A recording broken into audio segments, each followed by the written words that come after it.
مہیش رنجن صاحب کا یہ اوپینین ہے، اس میں وہ کہتے ہیں کہ Turkish overtures in South Asia are poised to increase India's troubles, ہمارے لیے پرابلمس بڑھنے والے ہیں۔ ترکی کا یہاں یہ جو انفلوئنس بڑھ رہا ہے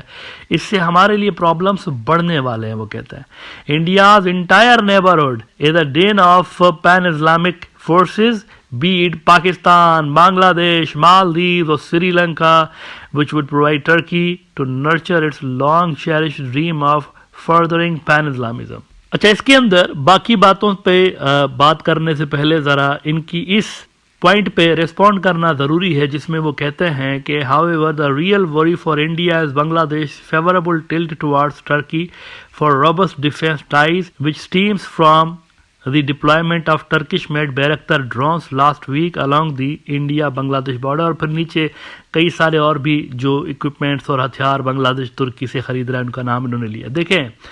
بنگلہ دیش نے اگر یہ بیرکتر TB2 ڈرون لیا ہے تو بڑا اچھا کیا ہے۔ اگر شیخ حسینہ ہوتی پاور میں تو کیا ہوتا؟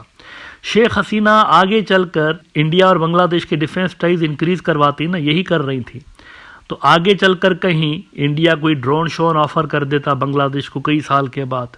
کون سا ڈرون آفر کرتا؟ انڈیا اپنے تو اتنے بہتر ڈرونز نہیں بناتا،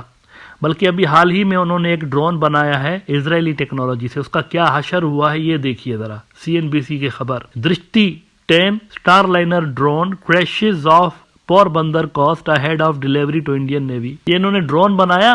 انڈین نیوی کے لیے، انڈیا نے بنایا۔ یہ اڈانی جو گجراتی متر ہے اس کا، نریندر مودی کا، وہ بنا رہا تھا حیدرآباد کے اندر، کہیں انہوں نے کوئی فیسلٹی لگائی تھی ڈرونز بنانے کی۔ ایسا ڈرون بنایا زبردست قسم کا، 145 کروڑ کا ڈرون، ایسا ڈرون بنایا کہ وہ ڈیلیوری سے پہلے گر گیا، ابھی استعمال نہیں ہوا نہیں، یہ پہلے ہی گر گیا، پانی گڑپ ہو گیا، پانی کے اندر گڑپ ہو گیا۔ اب وہ منہ دیکھ رہے ہیں ایک دوسرے کا، نیوی کے جو آفیسرس ہیں، کہ یار انہوں نے ہمارے لیے بنایا، یہ ہم تک پہنچنے سے پہلے ہی گر گیا، یہ کیا بنایا ہے انہوں نے؟ اڈانی کا صرف نام ہے بائی دی وے، اڈانی کو زبردستی گھسایا ہے مال بنانے کے لیے، نریندر مودی نے اس کے اندر گھسایا ہے، اس ڈیل کے اندر۔ بیسیکلی یہ اسرائیلی ٹیکنالوجی ہے، اس میں وہ کہتے بھی ہیں according to the sources the crashed drone was operated by the manufacturers and has been recovered. Adani Defense and Aerospace manufactured the Drishti 10 Starliner, an unmanned aerial vehicle, at its Hyderabad factory using technology transfer from Israeli defense firm Elbit Systems. تو یہ ہوتا نا، بنگلہ دیش کو یہ ملتا آگے چل کر، کئی سال کے بعد یہ دے دیتے اس طرح کے ڈرون۔ تو بہتر ہے بنگلہ دیش ترکی سے لے رہا ہے، کم سے کم یہ وہ تو ڈرون ہے جنہوں نے جنگ جتوائی ہوئی ہے آذربائیجان کو۔ بیرکتر TB2 جو ڈرون لیے ہیں بنگلہ دیش نے، یہ خونخوار قسم کے ڈرونز ہیں، ابھی حال ہی میں برکس نکال دیا آرمینیا کا انہوں نے، تو اچھا کیا ہے۔ خیر اس پہ تو ان کو لکھنا نہیں چاہیے تھا میرے خیال سے، بیکاز انڈیا کے پاس خیر ویسے ہی اس طرح کی کوئی چیز نہیں ہے، اس طرح کا کوئی ڈرون نہیں ہے جو کہ وہ آفر کرتے بنگلہ دیش کو۔ لیکن اینی وے آگے وہ کہتے ہیں فرسٹ پوسٹ کے اندر کہ the dangerous nexus between Turkey and Pakistan and now Bangladesh and their hatred and enmity towards India will reverberate in the South Asia region in a dangerous tone in the coming times. The sorry state of affairs will result in an intractable security challenge for India, which has considerable stakes in South Asia. Turkey's success in cementing further military ties with Bangladesh will have adverse effects for India, leading to significant economic and strategic loss. وہ کہہ رہے ہیں یہ جو ترکی، پاکستان اور بنگلہ دیش کے درمیان ایک نیکسس بن رہا ہے، نیکسس بنتا ہوا نظر آ رہا ہے، ملٹری ٹائز تینوں کے اور اسٹریٹجک ٹائز تینوں کے ایک ہی کنورج ہوتے ہوئے نظر آ رہے ہیں اور ڈیپ ہوتے ہوئے نظر آ رہے ہیں۔ اس سے انڈیا کے لیے پرابلم بڑھے گا اور ساؤتھ ایشیا میں انڈیا کا انفلوئنس جو ہے وہ چیلنج کیا جائے گا آنے والے دنوں میں۔ اچھا بہرحال اگر یہ نیکسس جس کی بات کر رہے ہیں کہ کوئی نیکسس بن رہا ہے پاکستان کا، بنگلہ دیش کا اور ترکی کا، اگر یہ نیکسس بنتا ہے